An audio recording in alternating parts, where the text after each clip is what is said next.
Albinaurics are the closest evidence that the lands between was trying to create artificial life long before we've arrived.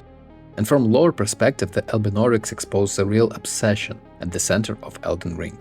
Humanity's desperate attempt to imitate divinity. Some Albinaurics look human but cannot walk. Others look like frog-like creatures with functioning legs.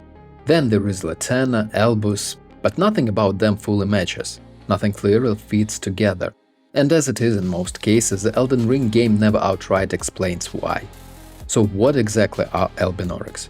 Why are there different generations, and why does the game hide them in places connected to secrets, exile, and forbidden knowledge? I believe the core of the answer is that Albinaurics represent a failed attempt to manufacture life itself, and every generation reveals a different stage of that failure. The first generation Albinaurics feel tragic. They look almost human, they speak clearly, they think clearly. Latenna is intelligent, emotional, and deeply loyal. Albus hides himself inside a pod just to survive long enough to pass on half of the Haligtree medallion. These are not monsters. They're closer to people trying to exist in a cruel world. But their bodies are broken, their legs fail them. The game repeatedly describes Albinaurics as artificial beings created by human hands rather than born naturally.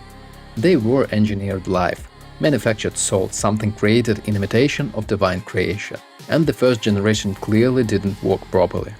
The human appearance almost feels intentional, as if their creators wanted them to resemble real people as closely as possible. But something fundamentally failed inside them.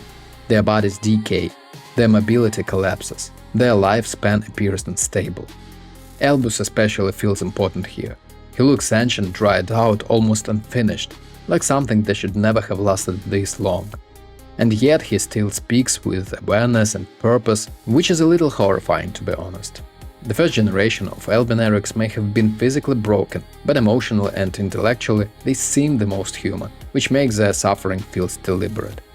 The Elden Ring introduces a second generation and things become even stranger.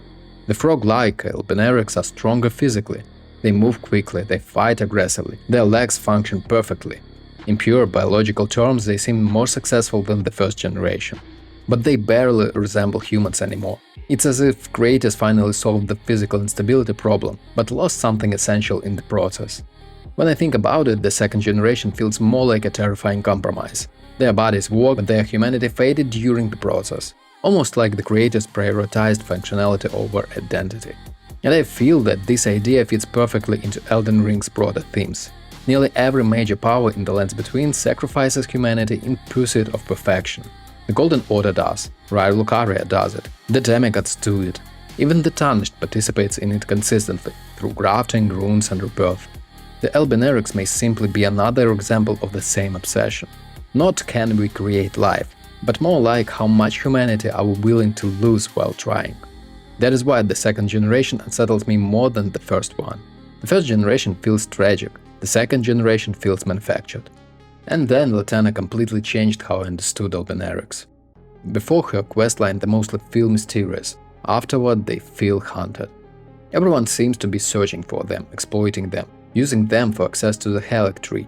The Albinaurics were never accepted as equal life forms. They were tolerated only while useful. Once their creators, protectors, or political value disappears, they become expendable. That is why the village of the Albinaurics is one of the saddest locations in the game. It doesn't feel like a battlefield, but more like a purge. The massacre there suggests that Albinaurics were systematically hunted once they lost their strategic value. Miquella may have been the only figure attempting to create a sanctuary for beings rejected by the Golden Order, misbegotten, Albinaurics, then wanted, the incomplete. That is probably why so many Albinaurics are connected to the Haligtree path in the first place, not because they were experiments, but because they were survivors. And then there is a Giant Albinauric Woman. This is where the lore stops feeling accidental. Everything about her feels important. She's enormous, hidden, described as young. And somehow she seems connected to the future of the Albinaurics. That combination creates a disturbing possibility. What if the Albinaurics were evolving? Not biologically by nature, but through continuous experimentation. The first generation was intelligent but physically unstable. The second generation was physically stable but barely human. But the giant woman feels different from both. Almost like a third attempt. A refinement, a prototype moving toward something entirely new.